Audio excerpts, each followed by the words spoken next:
Hello, everybody, and welcome to SimplyCyber Live, the YouTube channel designed to help you make and take a cybersecurity career further, faster. I am super pumped for today because we have a seasoned expert joining us talking about the need for skill-based training and education and really the experience that so many employers are looking for in today's day. Now, before we get into the show, I do want to preface it a little bit. We are doing 2 free giveaways today, which I am super excited about.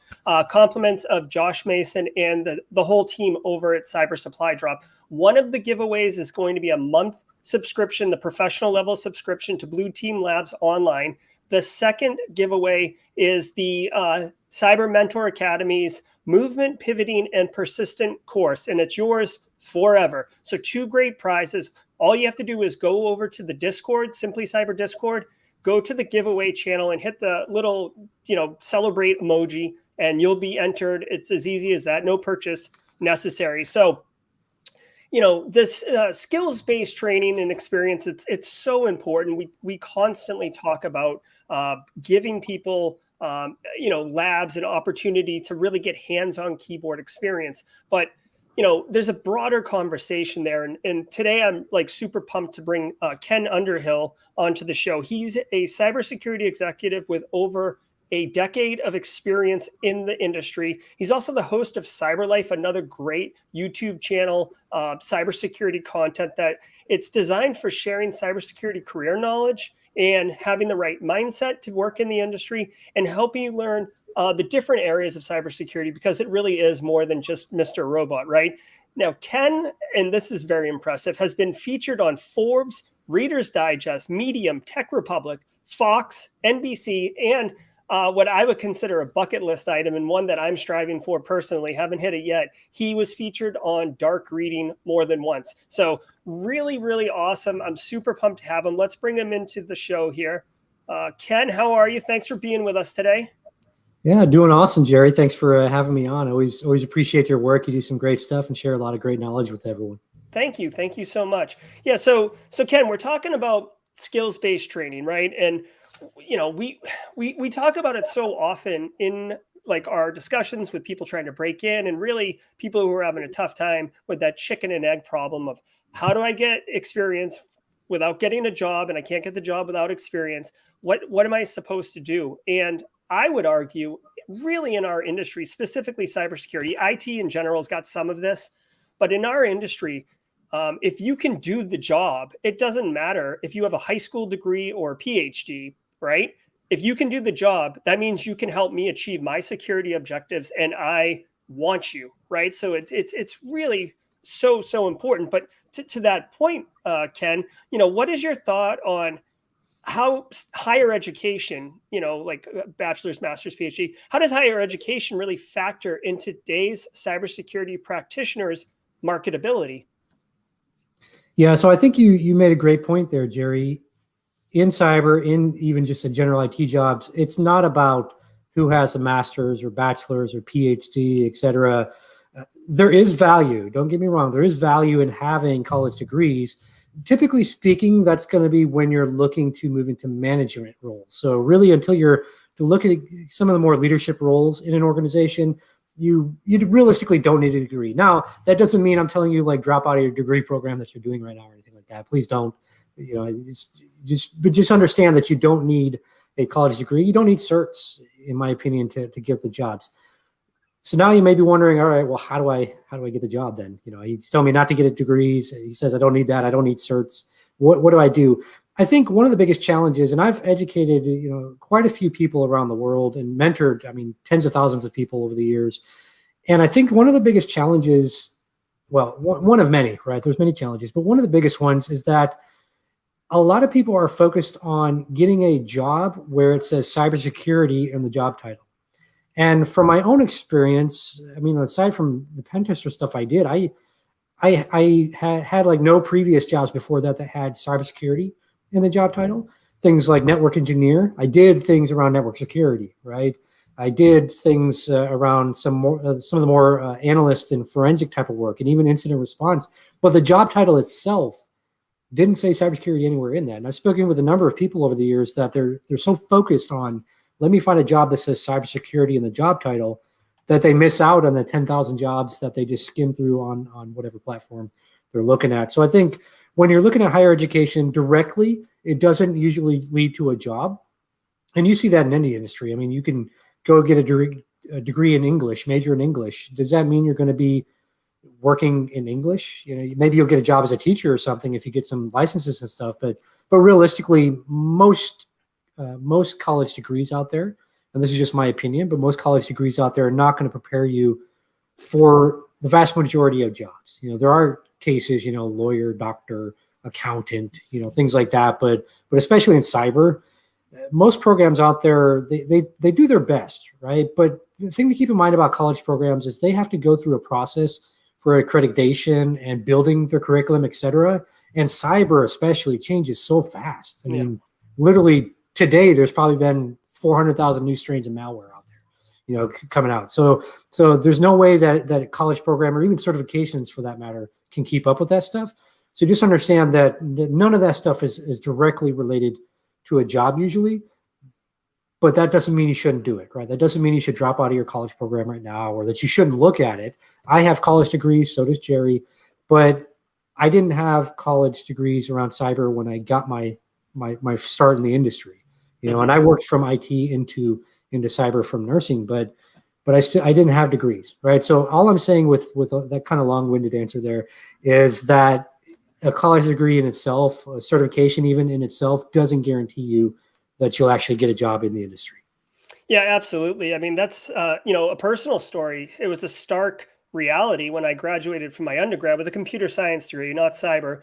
And I thought that, you know, I'd be beating back employers, you know, having the pick of my choice, like which one of these, you know, do I want to take to the dance? And in reality, there was no suitors, right? And that was a stark reality. I always feel that the higher education path, you don't need it to work in cyber. Okay. So like, I agree with you 100%. I think that the real value add of the higher education path is threefold. One, if you're the type of person who would like some mentorship, like guidance, like direction, and maybe you can't do that for yourself, and there's no shame in that, right? Some people operate differently.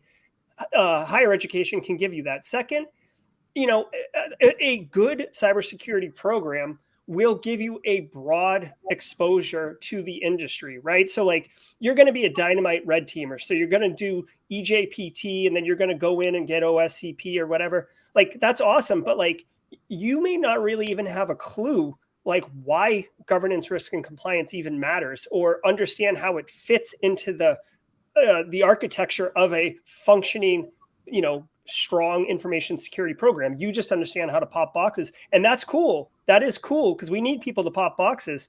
But I think that that's really kind of the value add of the higher ed. And then my final point on higher ed is that if it's a good program, it should give you kind of that theoretical foundation, that baseline for which to build upon and build on top of. So that's the case. I also agree. You know, so many people that the short, like little 15-second answer is like, you don't need a college degree. People clip that and they're like, oh my God, like I get emails all the time. Oh my God, like I just signed up. I just got admitted to this program. But what am I doing here? And, you know, it's a more complicated answer than that. So, yeah, do you have another thought on that, Ken? Yeah. I just want to, you know, just kind of contribute and add to what you were saying there. You know, we both agree that a college degree doesn't directly align, but Jerry brought up a good point there. It gives you the holistic view, and you don't have to go to college to get that holistic view. I mean, you can read books, you can take a bunch of courses, etc. But you know, college programs out there and other types of programs give you a more structured approach to a lot of things. And I will just a final thought here.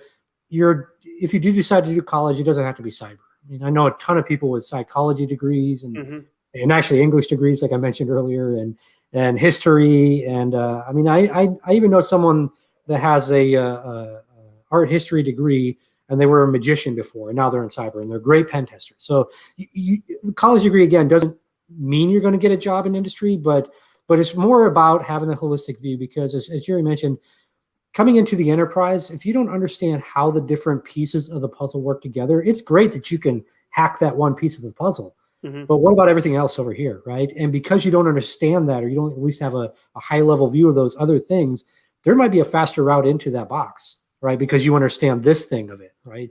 But because you don't have that view, you're focused on this thing that takes you 3 days to get into, when you could have just literally been around this way in 30 minutes and been in and looked really, really good to your boss. So Yeah. just understand the holistic view is a key aspect. Yeah, I was told early in my career when I was a developer, and I thought I could solve every problem with the model view controller paradigm. Professor pulled me aside and said, just because, like when you know how to use a hammer, all the world looks like a nail, right? And it was so true. It's like, yeah, I don't really know how to do any of these other things, so I'll just gonna ham fist this way onto everything. So Ken, we're talking about getting, education and kind of having that mentorship. And another, I guess, popular option within industry are boot camps, right? But, those are a mixed bag. There's a lot of strong opinions. Josh Mason recently was on LinkedIn getting flamed about it and had to write a lengthy post. So, I guess, Ken, what are your thoughts on cybersecurity boot camps? Yeah, shout out to Josh. Always love your posts. Always bring a smile to my face. Yeah, I've got a mixed opinion. We'll try to keep this, without cursing. But here's the reality of boot camps out there. The vast majority that I've seen do not really prepare you for cyber roles. What do I mean by that? There's a couple of major areas that I typically focus on when people ask me about boot camps. Number one being, what is the actual content they're teaching you? The vast majority I've seen out there teach you sort of that Jack or Jane of all trades thing, right? They teach you a little bit of Kali Linux, and maybe you spin up Security Onion, learn a little defensive side, play with a few forensic tools here and there. Maybe you talk a little bit on a high level about some GRC stuff or governance risk compliance for those that don't know out there. But really just, you don't specialize in anything. You don't focus on any real on-the-job skills that you can walk in day one to a company and deliver value. And that's what companies are looking for. As Jerry mentioned earlier, can you actually come in and do the job? In a real enterprise, nobody spins up one instance of Kali Linux on a virtual box and one Windows 7 VM and attacks it. Like that's not a real pen test, right? Real pen test might be tens of thousands of machines, might also just be code review, right? So there's a lot of mixture there that these boot camps don't touch on. The other sort of, I guess, issue I have with a lot of the boot camps out there is many of them will just pay a fee to a lot of these big name universities, and it makes it look like, right? It's to my knowledge, illegal practice, but it makes it look like that it's the university has like vetted this content and vetted the program and all that stuff, and the marketing is a little shady in my opinion from these boot camps. And so you think, at least the average person out there would think that, okay, I'm going to University X and I'm doing their boot camp for $10 or $15 or even $20,000 or more. And in reality, you're not. Like, the content is not vetted by the university whatsoever. And it's not built by people with real industry experience. I mean, these are the people building this content and designing this curriculum. These are people just like Googling stuff real quick and saying, oh, well, that looks right. That seems to be a hot topic in cyber. Oh, people are searching for Kali Linux. Let's add that to the program. And so if you've got any experience in industry and you look at these programs out there, the vast majority, there are some good ones out there, but the vast majority of them out there, you look at them, anyone with industry experience, you look at them and you say, wait a minute, what is this prepping you for, right? What am I prepared for if I went through this program? The vast majority of cases, you're not. You're not going to get prepped for anything out there. And so you have to be very careful with a lot of the boot camp programs out there. I would say in 99.9% of the time, I mean, there's very few. There are very, very few boot camps out there that actually train you for a specific role. And I mean, there's only one I can think of that actually trains you, and I'm partially biased on that. But anyways, there's really only one that trains you real on the job skills. Because I've looked at a number of them, and they do teach you some stuff, but it's not stuff that you're going to go in and do day one at a company. I mean, I have yet to, I mean, outside of, full disclaimer, I'm with Rapid7, and so I am biased on this statement here, but I have yet to see any other programs out there that have a focus on threats, right? Really helping you understand threats and how threats drive everything for a company around controls, et cetera, budgeting even. I haven't seen a single program out there that outside of the program we build that does that, right? And so just, you really have to be careful with boot camps. If you have questions on that, you can always reach out to myself, Jerry, even Josh Mason. He may have a strong opinion on boot camps as well to share. But a number of us in industry, we'll give you our opinion on the boot camp you're looking at and give you an honest opinion. Even me, if you're looking at other boot camps out there, I'll give you my honest opinion, my Ken opinion, not my corporate opinion or anything like that. It's going to be a real genuine opinion on that boot camp program, so you can make the best educated decision on if that's the route you want to go, which one you should attend. Yeah. So you said a bunch of things there. First and foremost, when it comes to boot camps, I agree with you. Like, if it's a 1 week boot camp, right? Like just think about it practically for a second. It's a 1 week boot camp, and I've been to several of these. Okay. A 1 week boot camp. Like, do you really think for $3,000 or X thousand dollars, whatever, like the amount it costs does not equal the value you get, right? So if it's a $10,000 boot camp, it's not 3x the value. Like, they're going to be plowing through material typically. And it's like, if you didn't get that last lesson, sorry, like you'll have to just take a note and go do it on your own at home, which you could have done anyways. Another thing that you said, Ken, that cracks me up is, and it's so true, is like, you're not going in real life, like in corporate, a job or whatever you get, you're not going to open Kali and attack a machine. And I wanted to call it out because this happened recently in my corporate 9-to-5 gig. Like, if you bring Kali down onto my network, I will be notified immediately. Like, that is one of the most noisy things that you could possibly do on a network, right? For any network that has any tools in place. So, like, not only is it a bad idea, not practical, like you will get blown up immediately.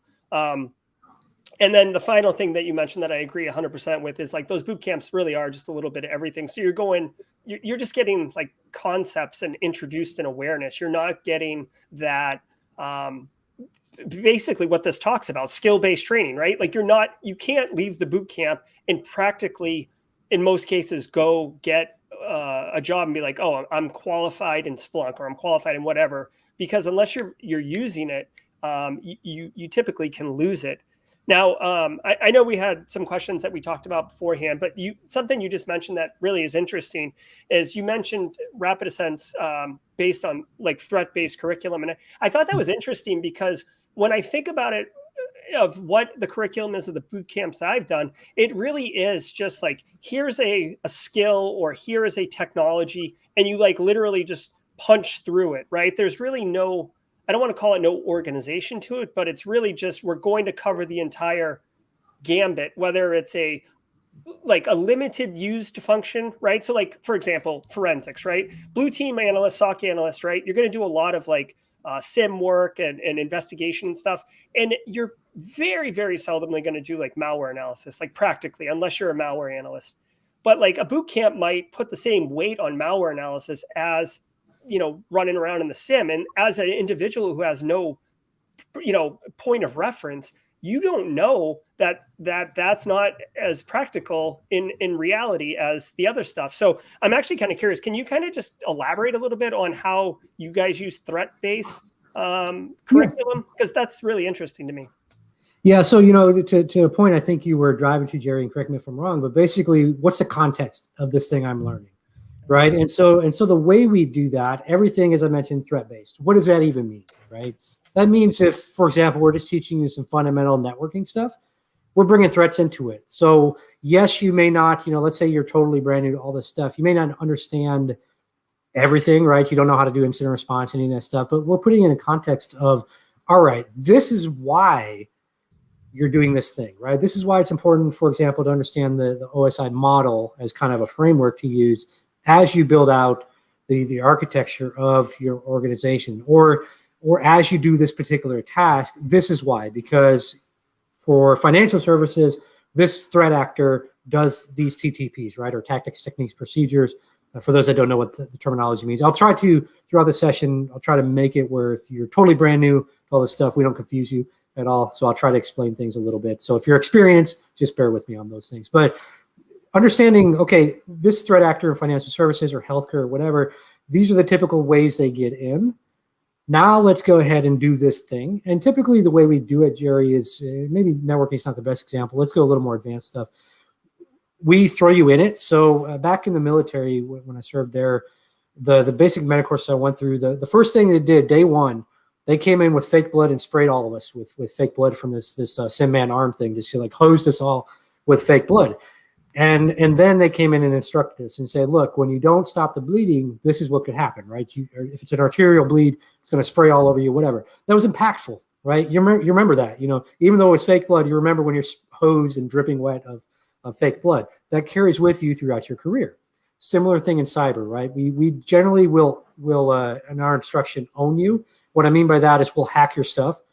Your lab, it's a safe environment. We don't like hack your home computer or anything, but we'll hack your stuff, or we'll do something on the defensive side, whatever. We'll basically show you what can happen if things go wrong, if you don't do the thing we're trying to teach you. And then let's circle back on it. You may not understand any of that stuff, but let's circle back on it. And from there, we do a similar concept as the military of the crawl, walk, run, right? So let's give you these fundamentals. Let's keep reiterating that basic skill set, build those fundamentals. From there, let's have you start working together through different exercises to kind of build up that skill and everything. And then eventually let you move you into more of the advanced level stuff where you're solving that problem we just had shown you, right? And we could just kind of owned you. Now you can actually do that yourself, right? And protect against that.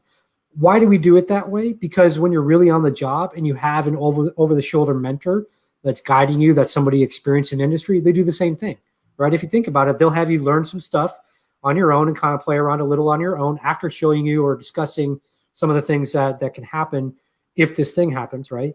Then from there, they'll have you learn some fundamental things. You'll kind of build on those. They'll guide you as you're going through, right? So we've designed our program to guide you through those things. You keep building this skill, and over time, you'll build the skill and you'll be able to go do it on your own, right? And that's what we call the ability aspect of it. So that's really what we focus on. And, to Jerry's point of how to put it in context, right? It's all threat driven. When you're in an organization and let's just say you're trying to get new cyber insurance, right? Or you're trying to get better rates or whatever, you have to think about how the insurer is looking at things. And they're looking at things in the aspect of, all right, do they have a mature program in place? What kind of program do they have? Do they have patch management? Do they have policies, procedures, things like that in place? And a lot of that is threat driven. They're saying, okay, well, who do we know as the insurer who's likely to target this particular organization based off the industry they're in, the geographic location, et cetera. And then from there, let's decide if they're doing the things they should be doing as part of best practices. So what you need to do in that example as an organization and just a team member on the organization is also be aware of what threats are targeting you. Oftentimes you see in the news and stuff, all sorts of things going on. Doesn't mean it's really relevant to your particular industry, right? If you're not a manufacturing company and you're a healthcare company, is that vulnerability they just released for manufacturing and ICS systems, is that really relevant to you? Probably not, right? So yeah, it's all context, right? And that's why we focus on threat-driven approach, because that's at the end of the day what you're going to be using out there in the real world is you're going to be looking at the threats that target your organization and even your specific business unit, and that's the way you're going to be approaching things. So instead of just saying, hey, let's teach you malware reversing, and let's pull in some networking and whatever, because a lot of those boot camps look at cert programs like Security Plus, and that's where they pull from.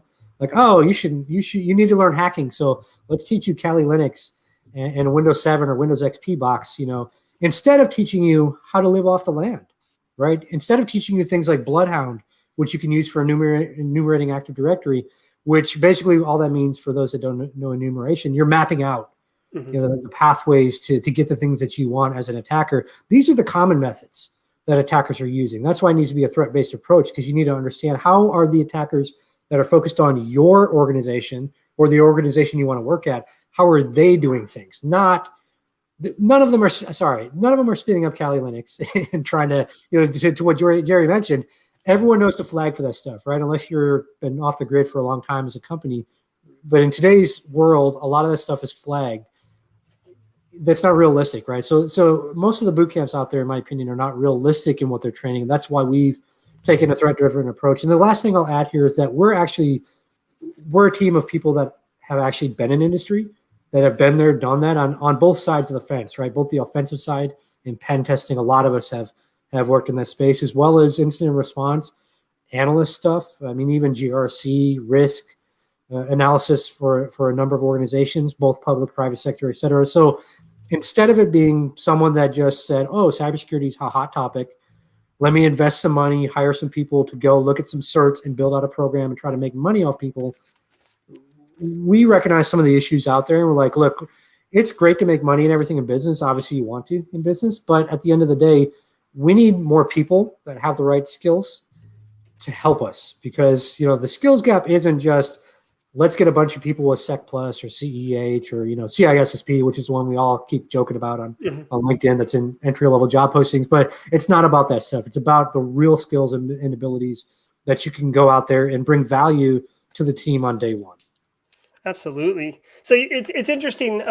You touched on something that I just take for granted, but as soon as you said it, I'm like, yeah, that is so true. Like industry matters, right? So like, I'm in chemical manufacturing now. I was in healthcare before. When something strikes and it's in the news, but if it doesn't resonate in my industry per se, or DHS is doing something, but it's specifically for oil and gas, like, it's not to say I tune it out, but like I parse out and say, okay, like I don't need to know about that. I'm going to focus my energy and effort over here. And it's so true, because you can't take all the information in. You certainly have to start, like listening for the things that matter to how you can do your job more effectively. So to that point, Ken, what areas within the cybersecurity market, I know this is maybe particularly a role or industry or a driving technology, what areas within the market are you seeing growth? And in kind of to take a step back, what do you think is driving that growth in our industry? Well, I mean, you've got a number of areas where I think people should focus if they're looking for jobs. Typically speaking, people are like, I want to be a SOC analyst. I want to work in a SOC. I personally, if I was in your shoes, I wouldn't look at that route. There's value there, but everyone's kind of looking at that, right? Same with pen testing. I want to be a pen tester. I'm the world's greatest pen tester. That's great. But reality is so many people are looking at those areas. A sort of almost forgotten area that partially has growth because of demand, but also has growth because like nobody even thinks of it, is GRC, right? Compliance stuff. So that's a nice avenue for someone out there looking to get their first cyber job. Look at compliance jobs. That's a good avenue. Another area of growth is obviously cloud security stuff. I typically also recommend people check that out. Reason for that growth, and as well, so let's kind of focus on the growth aspect here. Compliance, obviously, as more privacy laws and things like that come into play around the world, China just passed one as well. As more things come into play around the world, there's continued demand for experts in that area that can help organizations understand and appreciate and reduce their risk where they can to improve their security posturing. Next thing there is a cloud that I mentioned. And so vast majority of organizations have already moved to the cloud in some capacity. And most of them that I've spoken with directly, is especially at the Fortune 500 level, have a 3 to 5 year cloud migration plan to move a majority of infrastructure off on-prem and into the cloud, primarily focused on cost savings. Because I mean, you can, if you do it right, let's stress that, if you do it right, you can definitely save money with cloud. But if you do it wrong, it could be a huge cost center for you. Another area that is maybe to some extent a little more difficult to get into, but if you network properly, not so difficult, but you do need to have a good technical skill set, is critical infrastructure. So working in, more than manufacturing, working with, ICS systems and networks and understanding that space, there's a demand there. Again, that one, it's a very kind of close-knit community, at least here in the US. And so if you want to get into that, you definitely want to make sure you get a really strong technical skill set, really understand how enterprise IT networks work, because that's a lot of what you'll be doing, even though it is critical infrastructure. That's a lot of what you'll be working with on assessments and stuff. And then from there, keep diving into that. But really the networking is a key to getting the job in that particular space. But for the more general answer there, compliance and cloud are areas, and coupled with cloud is obviously identity and access management. That's a huge thing right now as well. Yeah, I agree. Like literally 1,000%. If I can have a ridiculous hyperbolic comment on that. So the reason that I think cloud is so valuable for those who are in the audience, I actually just dropped a couple links to Azure training and AWS training. And I would say, and Ken, if you want to disagree with me, feel free to after. I used to pump AWS, right? Like go AWS, that's it, right? And big tech is really adopting AWS. But the thing is, most companies are Microsoft shops, right? Which means they have on-prem AD, which means their Active Directory is running their situation on-prem. They're migrating, like Ken said, 3 to 5 years up into the cloud. And they're doing it to Azure because Microsoft is making everything super easy. It's super smooth, super affordable. You can bring your licenses. So obviously the executives like that. So Azure is, I would say, eclipsed AWS. AWS still got a huge footprint, don't get me wrong, but Azure's got there's more long-term viability and career growth potential in Azure. So I would say go Azure. The other thing I would say, and this is kind of sucks to admit, but like cloud is new. I've been in the industry 17 years. Ken's been in 11 plus. Like cloud's only been around, like really been around for a few years, which means that if you started at the same time I did on cloud, we have the same level of years of experience on cloud, right? Like my 17 years don't mean a thing. I mean, there's some value to it in other capacities, but for the most part, you could be an expert in cloud and not have to be competing with, graybeards like me for the same position, right? So like you can definitely take advantage of that because it's a different paradigm. And I know people make the silly joke like, oh, it's just another computer. Like, yes, it is. But the way that specifically Azure is running, it's very much like a zero trust architecture. Yes, you can build infrastructure as a service up there, but that's not really the way. I almost feel like they did infrastructure as a service to make it more palatable for people to wrap their head around moving their data center into the cloud. Like if you actually take advantage of the resources, like that's what they're called, resources up in Azure, you can do some wild, crazy things doing PaaS services versus infrastructure as a service. And if you don't understand what you're doing from an infrastructure perspective or a security perspective, you're going to be in the newspaper, basically. So there's a lot of value in the cloud training, and all the training is free because, get this, big surprise, Microsoft wants people like you and I smart on Azure training. So they put the training out there for free. They make the certification super cheap, right? It's like $150 for a cert exam, which I know is expensive for some people, but in the pantheon of cybersecurity certifications, that is quite cheap, right? And the reason is because if you got a stable of workforce who are Azure certified and you're kind of on the fence about going Azure AWS, you don't have to invest in your staff to train them up on AWS. You've got the staff already trained. So Microsoft is incentivized to give that training out for free because they want vendor lock-in, they want adoption, right? So anyways, go buck wild up in cloud is kind of what I'm saying here. That's my TLDR for everyone on that, right? Yeah, no, and just a few things I'll add to what Jerry said. Yeah, I mean, AWS is still the market leader right now. Azure has better growth from what I've seen over the past several years, and they continue to just kind of explode in their growth. Again, AWS still market share, and don't count out Google Cloud as well. There's definitely a need there as well.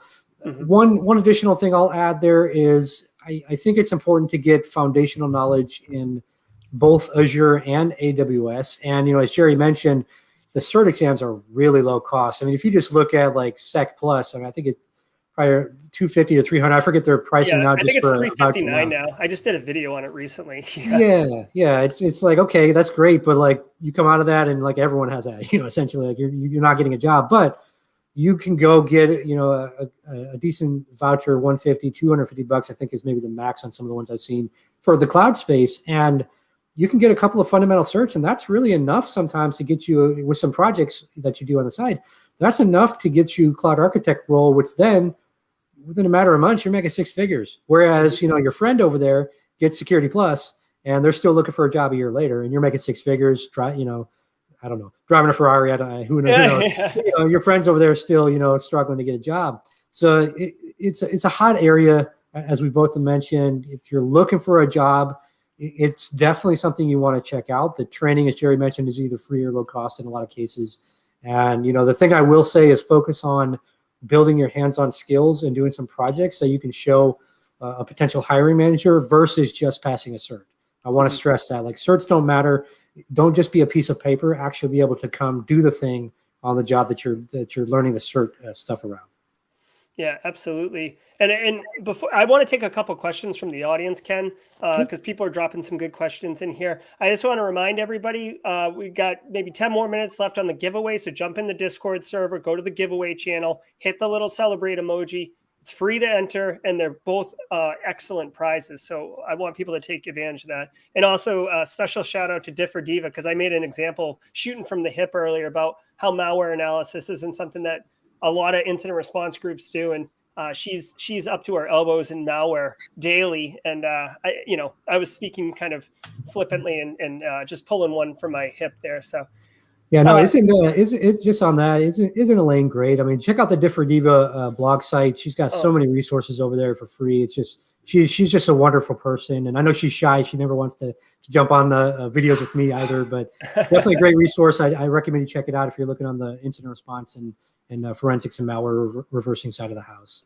Absolutely. Yeah. It's definitely one of the best. I mean, I have some free stuff on SimplyCyber, but I stopped actually actively maintaining it. And I just point people to her site because her site crushes everything. It's awesome.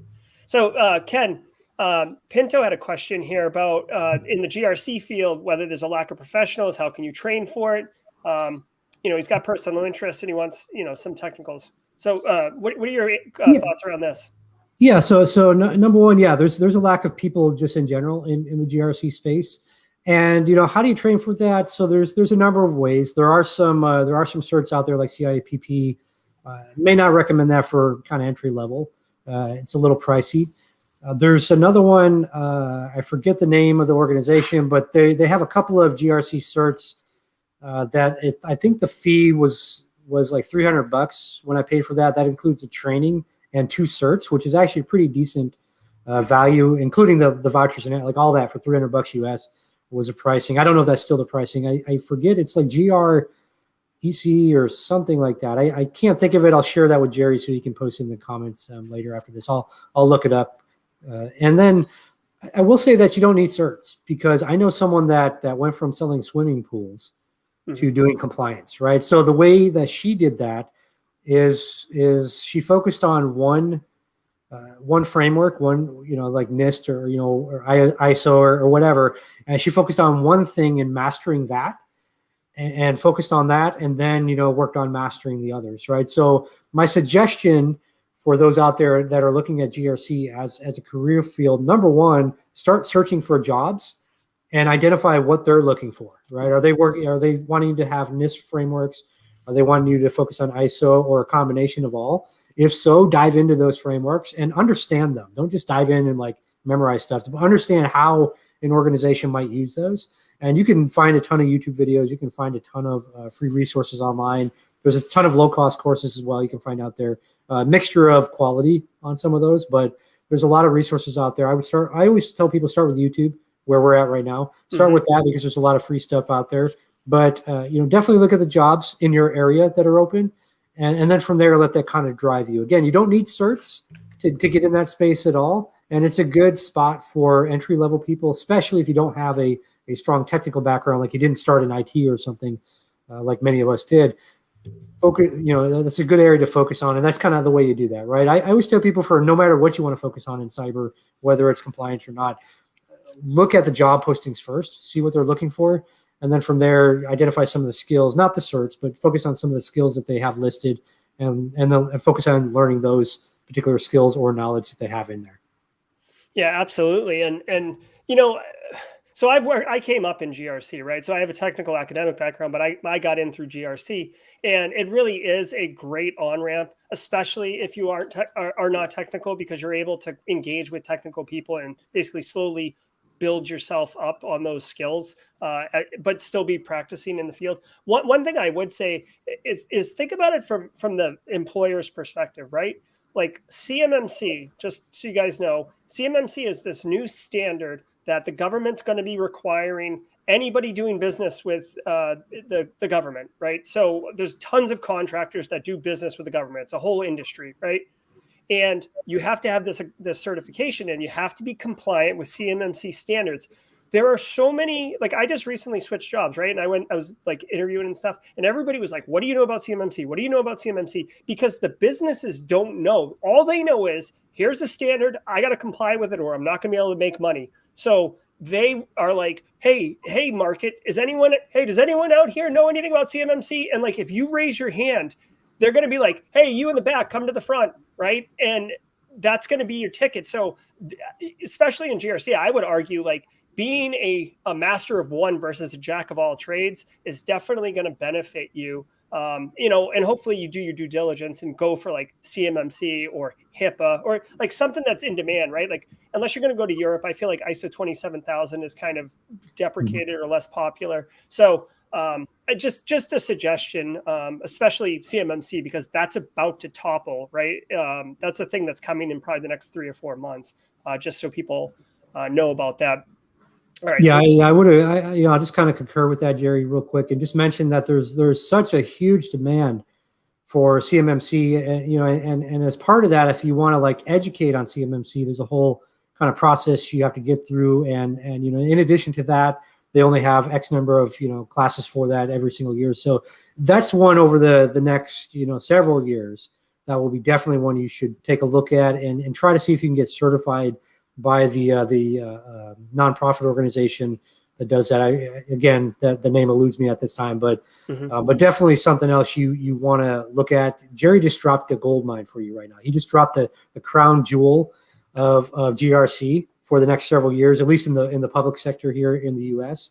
So if you're here in the U.S. and you're like, I want a public sector job, or I want to work with the public sector organizations or contractors, he just gave you the answer. So go dive into all that, and you'll be surprised at where your career will take you over the next few years. Yeah, and just as a quick look up NIST 800-171, because that's what's going to drive the CMMC controls. I'll drop it in chat if anyone wants to do that. Real quick, Diva Elaine says, what's up, Ken?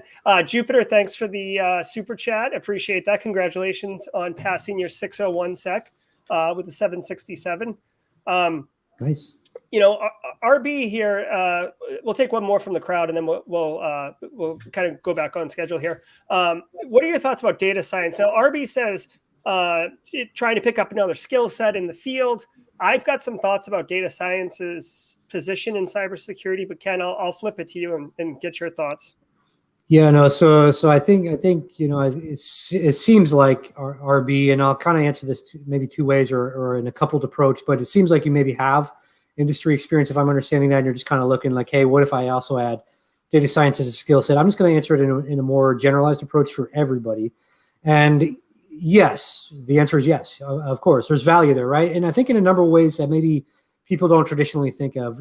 One traditional way is, okay, how can we leverage AI and ML for, as attacks get more massive, so these massive DDoS attacks, for example, or just to deal with the extremely large volume of data that your typical SOCs are dealing with these days, right? That's one approach, right? That's the traditional thinking through that, the kind of what do we do at scale type of thing, right? Especially as we move more stuff to cloud environments, how can we get visibility at scale?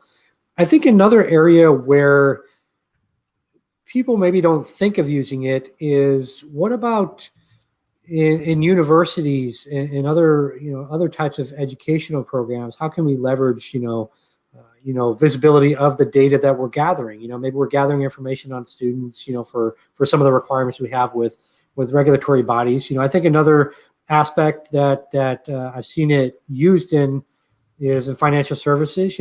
So banks in particular, as they scale up, as they move infrastructure to cloud. So I think there's definitely a use case for it, depending on the organization you're with. I mean, honestly, I think it can be used across the board, anything around data science. And that's really kind of a broad term, data science. It can include a number of aspects there. But yes, the short answer is yes. I think it's a skill set. For someone watching this brand new, am I telling you like, go, now you got to go learn data science? No, not at all. Like, focus on getting that first job first. And that's one of the challenges, I think, with when you follow people on social media and stuff. If you ask 100 different people, you're going to get 100 different answers, and even 1,000 different answers in some cases. So you really need to focus on what makes the most sense for you right now at this time. So yes, I do see a lot of value in data science and coupling that with cybersecurity related things. Again, cybersecurity is a broad term there, but coupling it with things related to cybersecurity. But I also don't want people watching this that are trying to get in to get distracted by that, because we've also mentioned on this session a couple of really good ways to get in. And data science, in my opinion, could be a distraction from that if your focus is just to get that first job. Yeah, absolutely. And before we close on this topic, the last several organizations I've worked with, the way that the organization is structured is that the CIO exists. Beneath the CIO is applications, infrastructure, information security, and data science, right?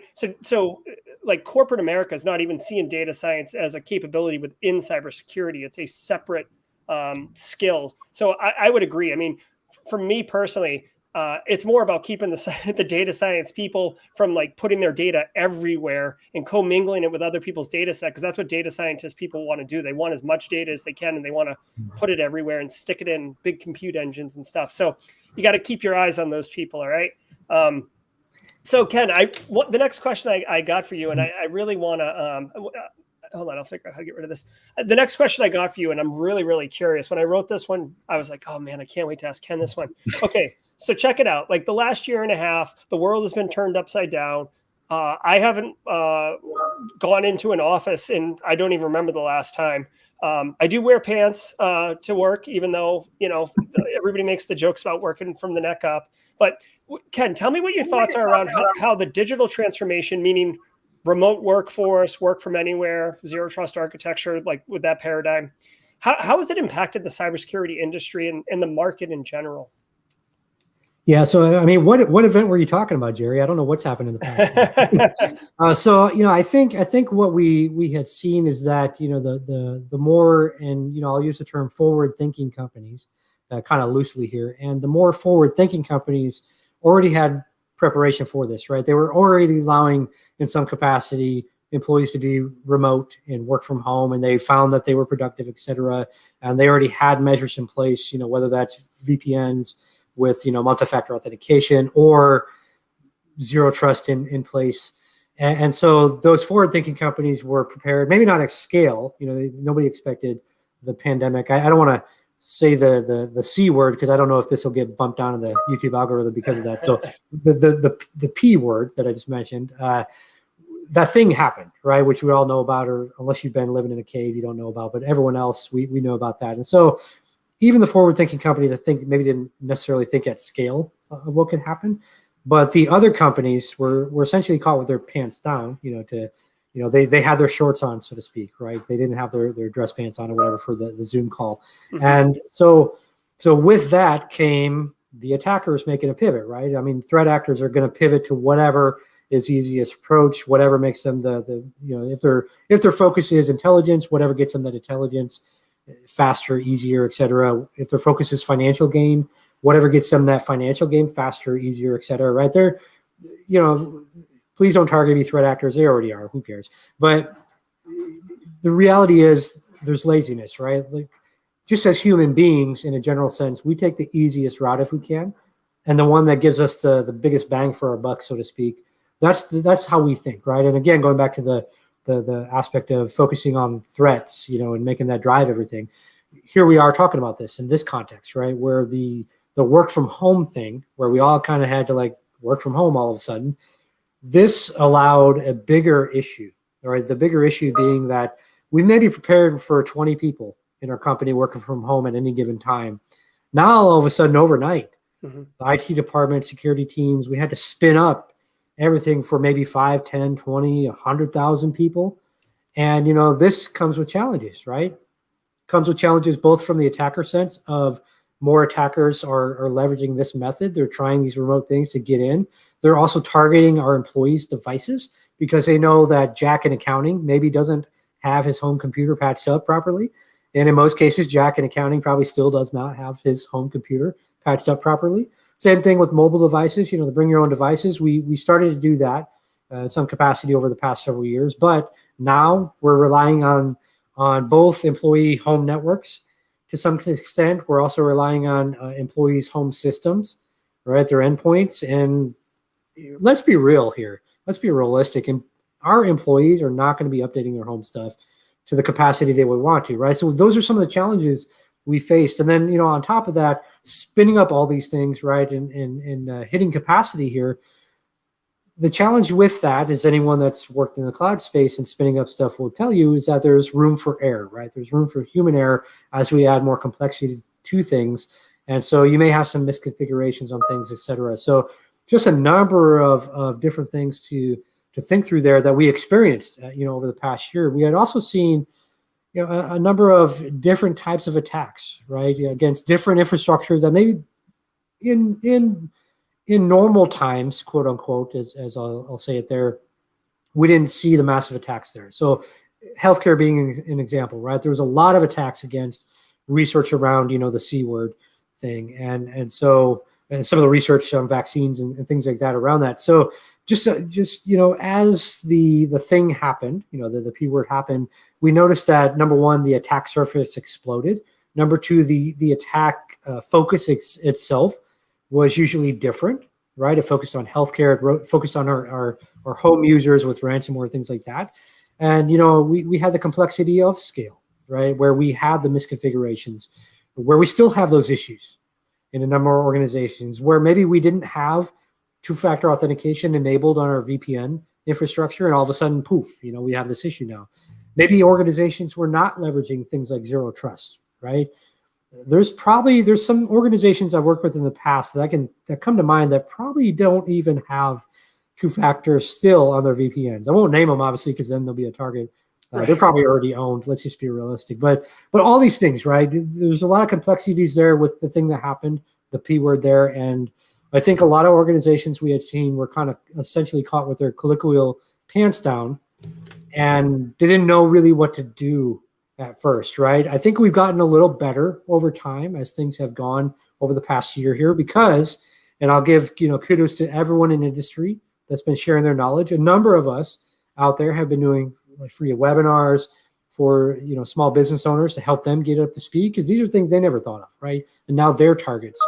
The other thing here that I'll say is cyber insurance, right? We also noticed over the past, at least I've noticed over the past, 12 months or so, even 24 months before the P word thing happened, what a lot of threat actors are doing now is they're targeting the insurers themselves. Then from there, once they are successful in the attack, they get a list of their clients. And then there's a twofold approach here, right? Number one being, let's tell all your clients that, hey, let's extort the cyber insurer saying, hey, we're going to tell all your clients that you got breached, right? Then on top of that, let's go attack all those clients now with the ransomware, for example, and extort them for more money, right? So we're seeing so many different new avenues of attack approach here, coupled with the complexity of scale and all these other things we are typically dealing with, and all that kind of builds into that beautiful snowball we love to call cybersecurity. Yeah, no, it really is a lot. It's like it seems like such a simple question. Like, oh yeah, we started working from home and putting our kids on Zoom calls, right? And it's really, from a cybersecurity perspective, it's really, really way more complicated than that. I mean, you mentioned the social engineering aspect, how threat actors attack that. And that makes sense. And if you really take a moment and take stock of what happens, it's really any event, right? Tokyo Olympics, boom, getting all sorts of phishing and stuff with that. Obviously the situation that happened, if there's like political things, right, or social justice movements, like it's just whatever the theme du jour is, that's what the attack vector is.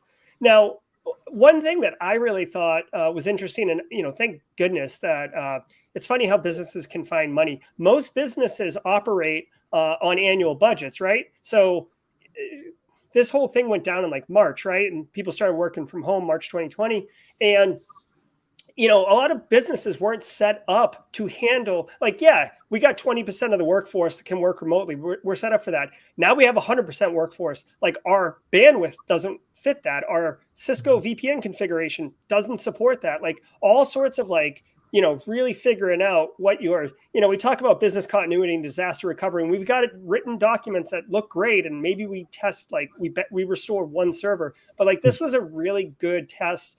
And actually introduced a lot of resiliency to organizations to be able to operate even in a diminished capacity and continue to generate money and stuff like that. And and we talked earlier about cloud and the adoption by Azure, and I see a couple people in chat talking about cloud, and I appreciate that. When your infrastructure, and I know I said infrastructure as a service earlier, poo-pooed it, but what I mean is like your authentication mechanisms, that infrastructure, your user account management and structure, and like being able to disable accounts and stuff like that. When that's in the cloud, you are not tied to whatever hardware stack you have in your data center, right? You have it anywhere, which is a double-edged sword, right? Because that means threat actors can access it from anywhere just the same. But obviously you approach it in a prudent manner. But yeah, I think the remote workforce and had like really, really drove digital transformation, which I know is like the buzzword for 2021, but I feel like it really drove digital transformation into the adoption of like zero trust architecture is like, it's just so cool a word. And like, people don't understand what it means, but like people got quickly educated on what it meant. And thankfully so, because it is a lot better than your traditional, strong wall with a moat kind of, firewall defenses. Okay. So that's all I'll say about that. Great answer though, Ken. I was really curious about that.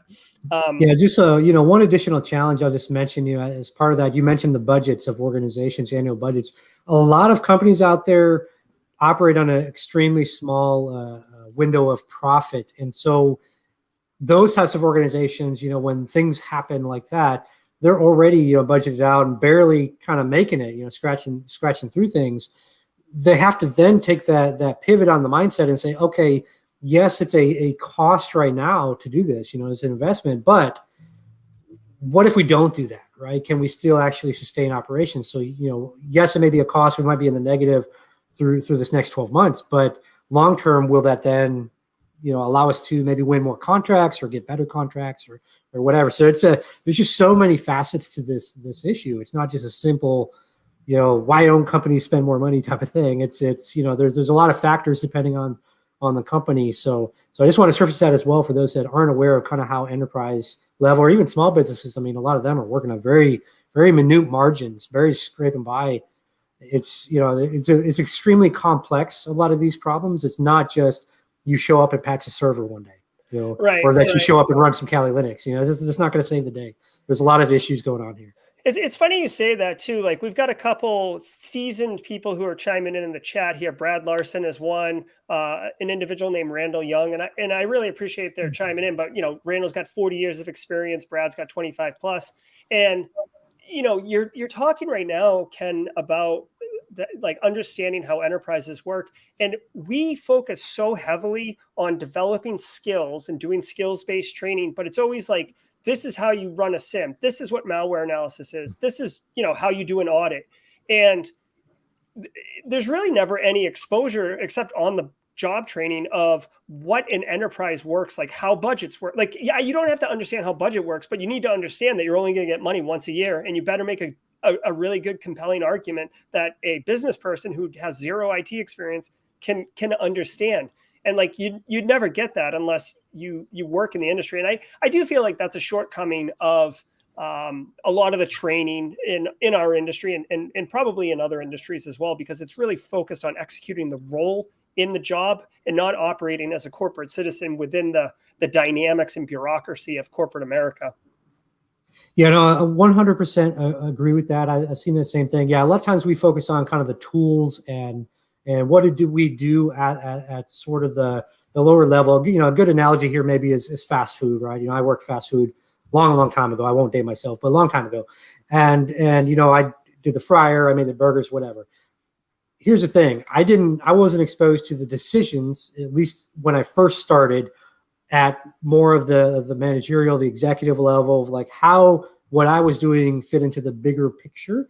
And I think that's where we have the challenge, right? We're teaching people to work the fry machine or to make the burger or, get the drink or take the order or whatever. But many of them don't have the holistic view of, okay, how do these things tie into the processes behind those, right? Of the process of putting I worked at Burger King, full, spoiler alert. Yeah. But, so how do you, what's the process of why do you want to time the burger? It can only sit up for so much time on the I don't know, heat lamp. I can't think of the name of it right now, but the Yeah. heat lamp or heat tube or something. They can only sit up for like 10 minutes, at least back in the day. I don't know nowadays, but back in the day, 10 minutes. And, and off that, then everything else is kind of driven off that when it's expired. You kind of had a process behind of how much meat you put through and how many sandwiches you made in advance based off time of the day, et cetera. Right. So unless you're exposed to all that stuff and why everything sort of fits together, you don't really get it, right? And we are kind of guilty, and I say we as the education providers and industry and all these things over the years of, higher ed and all these things, right? We're kind of guilty of just teaching you how to work the fry machine or how to make the burger, but not the why. How does it fit into the bigger picture? So when we think of things like, as Jerry mentioned, cybersecurity budgets, and I'll do another shameless plug here on Rapid Ascent. That's one of the things we actually teach you, right? We have you going through a budget. We did a free training actually recently. Had some people going through one of those activities like that, where they went through simulating a pen test, and then based off their findings, around the risk of the organization, they had to then create a budget and actually, be able to petition that budget, and say, hey, we need more resources, we need more money for tools, whatever, because of this, So if you're out there and you're trying to learn this stuff, even if you're in the industry right now, my suggestion to you is start looking at Ciso training, right? Start getting a mindset of a Ciso, and or even just any executive, right? And thinking a bigger picture, like, okay, this thing that I'm doing today, right? Configuring a SIM tool, for example, to reduce false positives or something, or to alert on a certain thing that might be a user action, right? Or as I'm building detection engineering, which for those that don't know, once you identify some TTPs of a threat actor, you can then identify what do they actually have to do once they get in, right? And then what can I do detection-wise to detect them early? Because let's just be realistic here. There's really no defense anymore. Some of that is alerts, whatever, but really the defense, as we kind of learn in academia, doesn't exist. I always assume that they're already in, and from there, build your defenses around that so you can detect them faster and stop them faster. That's really what it is, because a lot of times it takes seconds once they get in to do the things they want to do. So if you can detect what they have to do once they get in based off the threat actor that's targeting your organization or likely to target your organization, that's really what you do. So I'm saying all that to say that as you think through different things like that, even forensics or malware reverse engineering, thinking about at more of an executive level, how does this apply? Right? If I'm really good at reverse engineering, what does this actually mean for the organization? At that level, and start to stack that. It's tough at first. It's really tough at first if you don't have that mindset right now. But start learning about that, because number one, that's really going to help your career. You're going to explode, I guarantee it. And number two, it really helps you understand how the enterprise you're at and other ones you go to work. You're gonna be a huge value add when you can do things like that. So many people walk into a room and try to negotiate for budget on things they need and things that even the executives across the table know they need. And they're like, I just wish you would have said one different thing, right? And I would have approved the budget. But you don't know what you don't know, right? You don't know how to communicate that effectively. So you need to get the executive mindset on those things and kind of think in a more holistic view of how does this play into the organization and what the organization does to make money, right? How does this thing I'm working on maybe directly doesn't impact the money making of the organization, but in the chain of things, how does this impact the money making side or the loss side of the organization? Yeah. And I'll give the audience a perfect example because I'm dealing with it right now.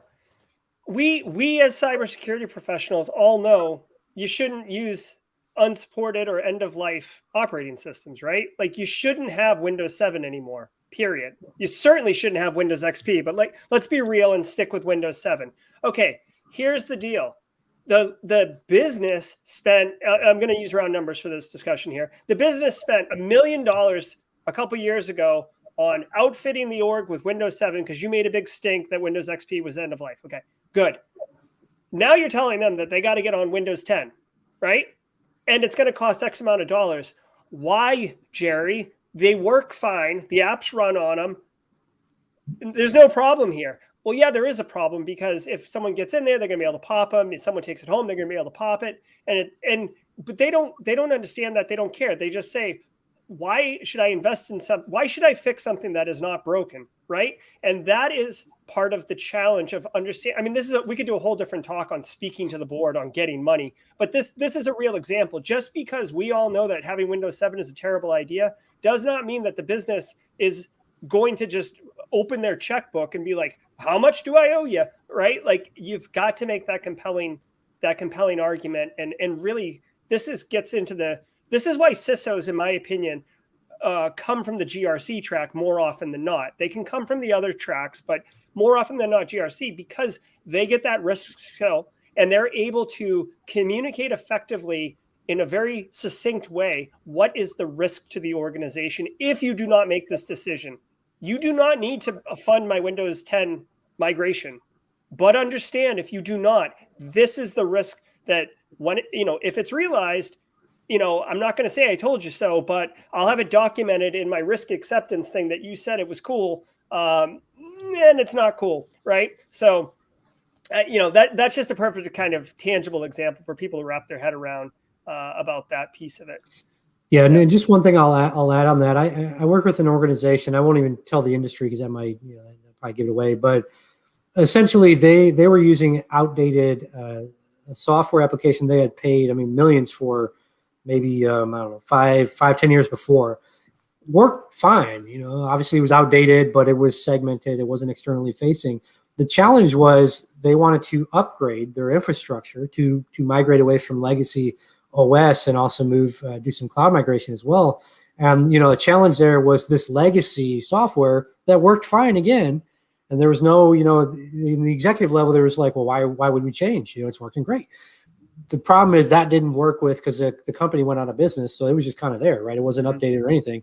It was just kind of there. And it did not work with, there's no backwards compatibility with the older version of that. So that was a thing they were debating. Now, what happened was they did what Jerry said. Let's ignore this and we'll accept this risk.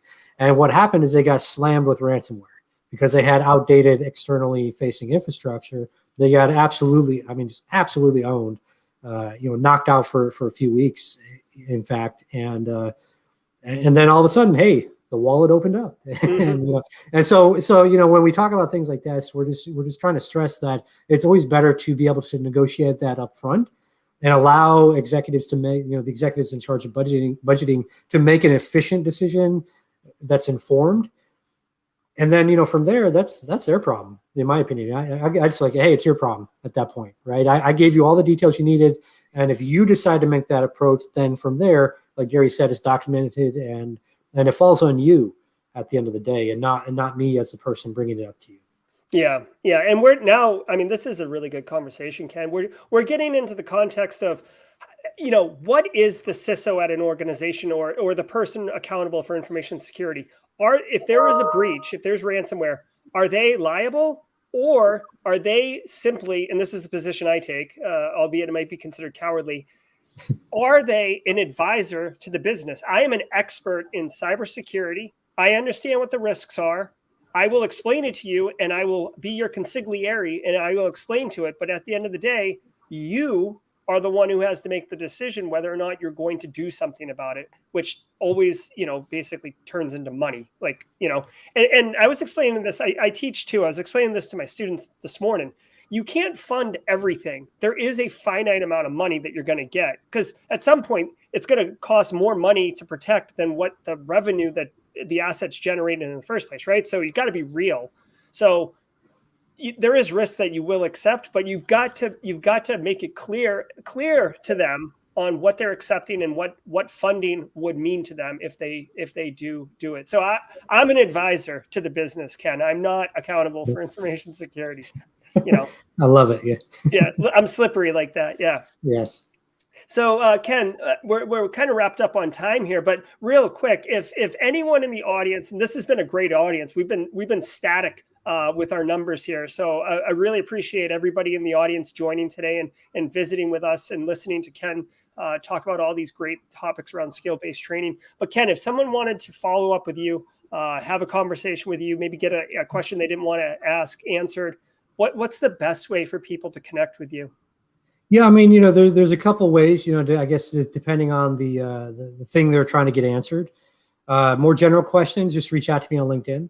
If you have questions specifically around Rapid Ascent, best place to go is just rapidascent.com and check out our program that way. That's usually the best route there.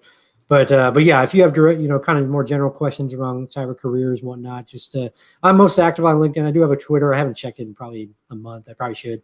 I keep getting alerts that I've got like 400 new alerts or whatever. But yeah, I mean, LinkedIn I'm active on. It's just easier for me to track and message people, etc. I will say if you reach out to me on LinkedIn via the messenger over there and you don't get a response right away, just usually within a week, if you haven't gotten a response, just send another message. I get literally over 1,000 a day. I try to get through all of them. Sometimes I just don't have time. I have other things going on. So please just circle back another message, kick yourself back up to the top of the stack, and I'll make sure I get back to you. Yeah, that's a good point. It's people message me all the time too. It's not that I'm being selective or, I'm too good to respond. It's like literally there's just not enough time in the day to respond to all of them. So sometimes it takes a few days. And certainly if you bring it back to the top of the inbox, or you know what I mean? That's such a colloquialism. If you bring it back to the top, you're more likely to be seen and get a response and stuff like that. So yeah, Jerry, that is good to know because I did think you were ignoring me at first. So I will. Yes, it's no disrespect, Ken. Yeah. So here, let me just tell everybody really quick while we got you. So guys, this has been time with Ken talking about skill-based training, but I want to tease this for everybody. On September 2nd, SimplyCyber Live is bringing on Charles Finfrock. He is an 18-year career CIA field ops officer. The dude was in the field. He's a master of money laundering. And when money went from currency, like hard currency, to crypto, he had to learn it so he could engage in these type of activities with people who the CIA operates with. And he's going to come on. And I'm telling you, I spoke to Charles like last week just to talk about this show. And I just sat enamored for like 10 minutes while he just like ripped off a few example stories. Like, I could talk about this. What do you think about this? And I'm like, oh my God, like, geez, like pause the brakes, Charles. So you're definitely going to want to check this out. I'll be, teasing it all over social media and on the Discord server, obviously, but I just want everyone to know about that. All right, so that's nice. gonna yeah, Ken, if you can make it, check it out. I'll make sure to book some time out for that one. Yeah, definitely. All right, cool. All right, everybody, thank you so much for being here today, for engaging, being part of the SimplyCyber community. I totally appreciate it. Special thanks to Ken for coming on and sharing your knowledge and experience with us. Everybody, be good, stay safe, and until next time, stay secure.